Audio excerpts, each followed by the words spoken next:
तो जो पूंजीपति वर्ग होता है और पूंजीपति वर्ग हमेशा मध्यम वर्ग को दबा देता है और मध्यम वर्ग और पूंजीपति वर्ग मिलाकर के निम्न वर्ग को अपने पैरों तले कुचल दिया जाता है।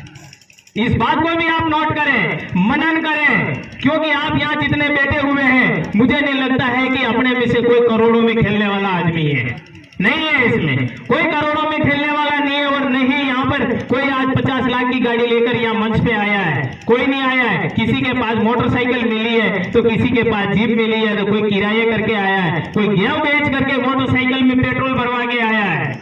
आपको मैं एक बात और कहना चाहता हूं, निश्चित रूप से आप आगे बढ़ पाओगे। सबसे पहले आप नशे से अपने बेटे और बेटी को दूर रखिए। आज जो नशा कर रहे हैं, शराब पी करके रोड पे घूम रहे हैं, एक गलत व्यक्ति का साथ देने का कोई भी प्रयास न करे, चाहे वो व्यक्ति अपने घर का भी क्यों न हो, क्योंकि वह गलत व्यक्ति पूरे समाज को बदनाम कर रहा है, साथ ही अपने गांव को बदनाम कर रहा है और साथ ही अपने पंचायतों को भी बदनाम कर रहा है और उसके साथ में साफ सुथरा जो साफ छवि का अच्छे चरित्र का व्यक्ति होता है वह भी बदनाम होता है। आप ऐसे गलत व्यक्ति का एक दो बार साथ देना छोड़ दीजिए, तीसरी बार निश्चित रूप से वह आपके चरणों में आकर के बैठ जाएगा। इन बातों को भी आप ध्यान देवें, क्योंकि जितने व्यक्ति नशा कर रहे हैं, आज हमारी बहन बेटियां तानसेन का उपयोग करती है, विमल का उपयोग करती है और मैंने तो यहाँ तक की देखा है कि मोबाइल तो ऐसे चला रही है जैसे अपन पास में खड़े तो किसी को जानती भी नहीं हो। आंखों के सामने घटना हो रही है, 13-13 और 14-14 साल के बच्चे ऐसे क्राइम में उतर रहे हैं जिन पर हम विश्वास नहीं कर सकते हैं। आगे और निवेदन करना चाहता हूं मैं कि अपने जो बच्चे तैयारी कर रहे हैं, निश्चित रूप से आप सरकारी विभागों में जाने का भी प्रयास करें।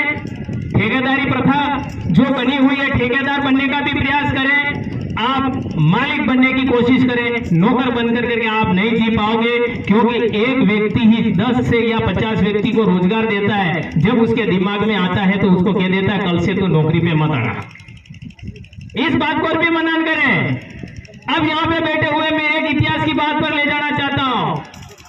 18 जून 1576 को एक हल्दीघाटी का युद्ध हुआ था, जिसमें इतिहास में आपको भी पता होगा हकीम खां सूर्य जो एक बहुत ही बड़ा तमाशा हुआ था और एक राणा पूंजा भील जिसने मेवाड़ की महाराणा प्रताप के साथ में कंधे से कंधा मिलाकर के युद्ध लड़ा था। राणा पूंजा भील था और उन्होंने महाराणा प्रताप की उस समय की सेना के साथ में जब महाराणा थक करके इधर उधर जंगलों में भटकते हुए पहुंचे थे, तब राणा पूंजा भील ने कहा कि मैं मेरी पूरी सेना को लगा दूंगा